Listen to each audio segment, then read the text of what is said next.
Shabbat Shalom. Among the more enjoyable aspects of my job is engaging with our youngest members, the children in our nursery school. I see some of them here. All of them are cuddly, cute, congenial, cordial, colorful, communicative, confident, and clear-minded. They know what they want. Their emotions are real. They can't help it. They tell you in no uncertain terms what they think of you. Sometimes they just come right out and tell you. Like the young boy who comes into my office often, takes my candy, and every time that he tells me that he's really looking for Cantor Singer. Do I know where Cantor Singer is? And I can see the disappointment, the profound disappointment on his face. Sometimes I hear him from around the hall, Cantor Singer, Cantor Singer.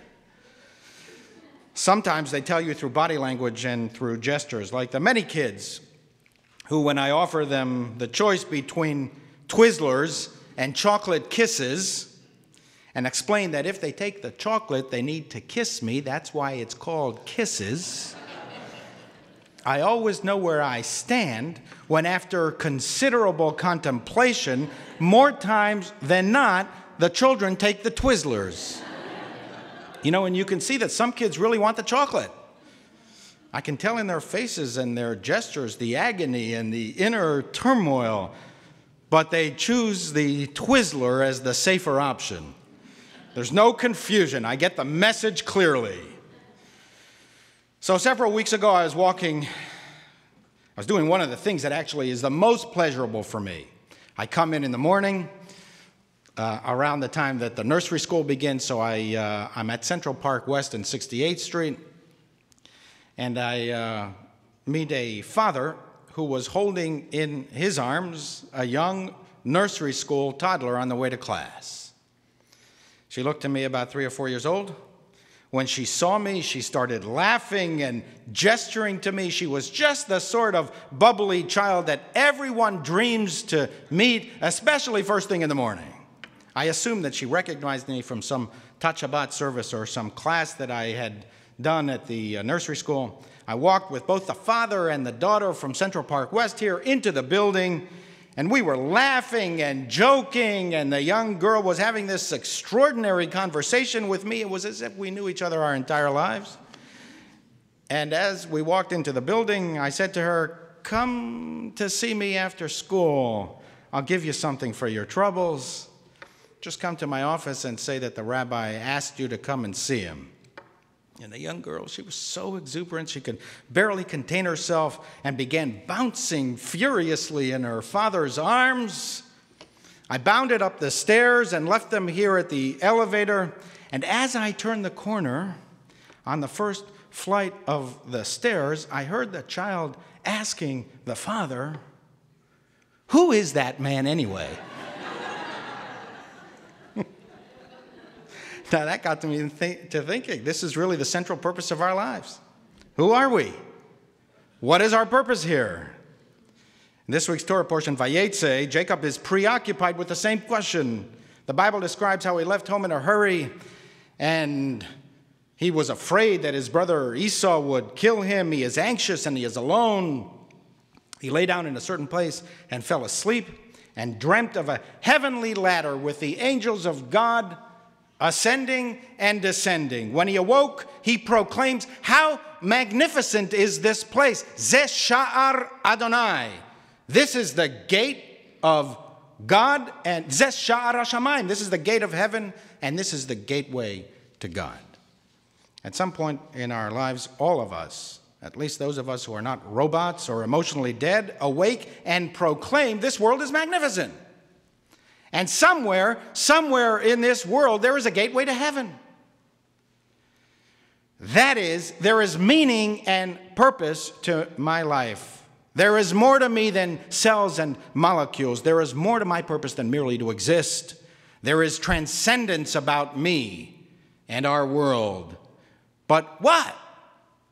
What was I meant to do? Who is that man? It's not religion alone that asks, who are we? And what is our purpose in life? Artists, musicians, poets, authors, They all seek the gateway to heaven. Their purpose is to transport us above the daily traffic and to take us to the outer limits of our human comprehension.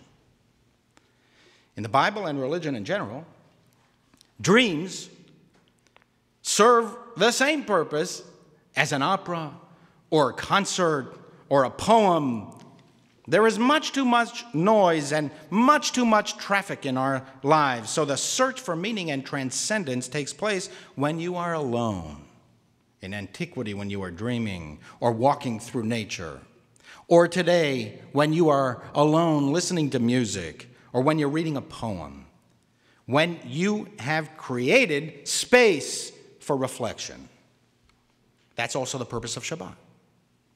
To step away from the noise of our lives and to create what the nursery school kids call quiet time. Time for reflection. That's what we're doing here today, right now. We are creating space to be filled in with thoughts and feelings that we do not normally have when we are under the pressures of the week. That's why Jacob began to realize he was more than the sum of his parts in a dream. When he escaped the pressure of Esau and could sleep in peace. When he had time. When he had space. When he was out there all alone in the territory. The prophet Hosea too, whose book we read during the Haftarah portions of this week and next week, also describes the search for transcendent meaning. In chapter 11, he cries out, Ami tluim lim shuvati, ve'el al yikreuhu, yachad lo yiromem.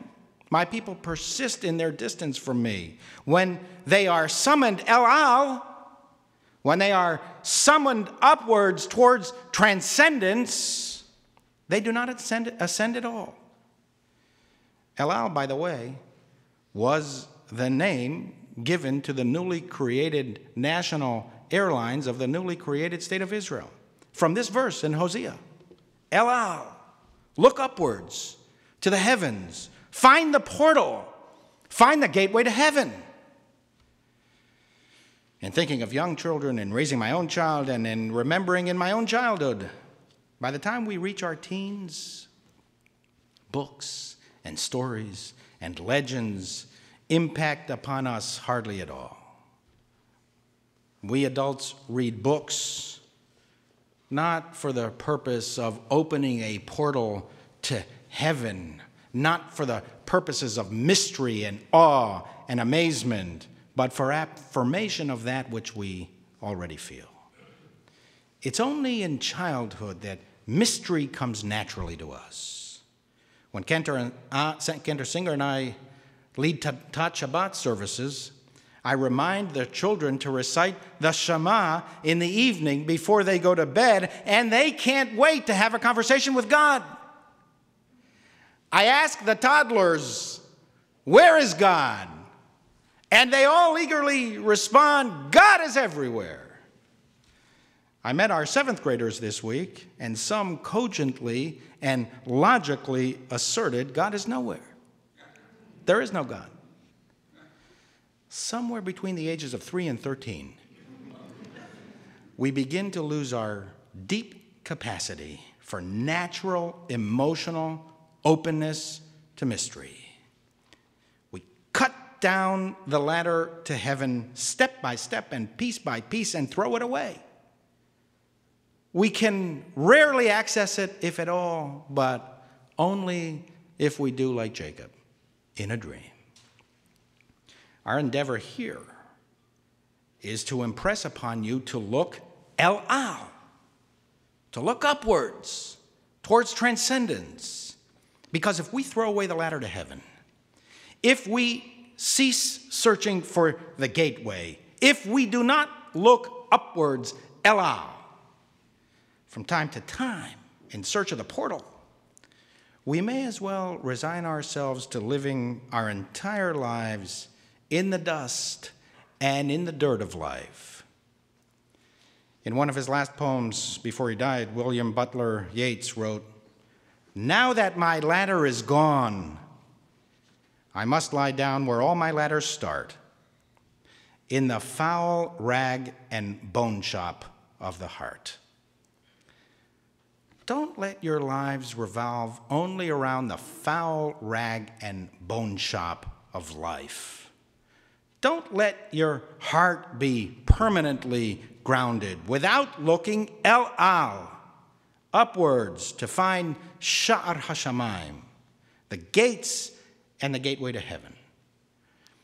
My young nursery school friend reminded me that while we dedicate so much of it, wasn't you, that while we dedicate so much of our lives to performance, accomplishment, recognition, and fortune,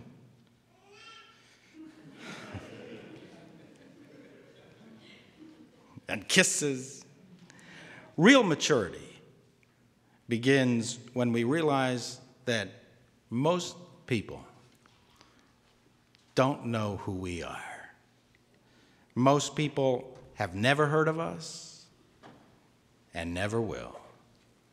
And this mad dash for status and fortune and chattel and things is not the essence of life.